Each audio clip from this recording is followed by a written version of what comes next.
Stéphane Séjourné, le ministre des Affaires étrangères. Bon, la Russie va mal, elle veut nous persuader du contraire, elle veut nous décourager en affirmant que le temps joue pour elle.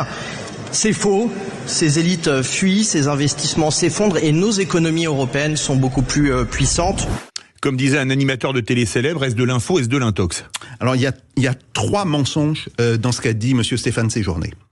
Premier mensonge, c'est pas les Russes qui disent que leur économie va bien, ce sont les institutions internationales. Et si les institutions internationales le disent, c'est parce qu'elles ont les moyens de le vérifier. Donc ça, premier mensonge. Deuxième mensonge, sur l'investissement. Monsieur Stéphane Séjourné affirme que l'investissement russe s'est effondré. Au contraire, il est en croissance. Il est en croissance absolue. Alors il a eu une croissance d'environ 4% en 2022, d'environ 8,5%. 8,5%, c'est énorme. En 2023.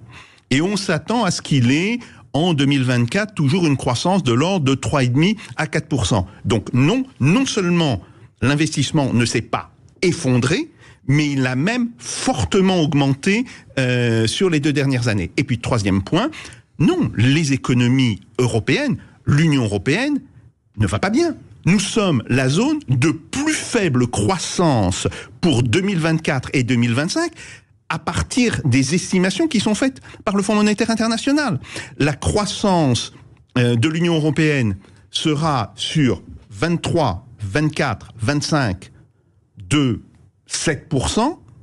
La croissance mondiale sera de 17%. La croissance des pays asiatiques, elle, sera de 20%. Donc, globalement, nous sommes, en fait, les lanternes rouges de la croissance mondiale, et ça, probablement, pour une période de 2 à 3 ans. Quand on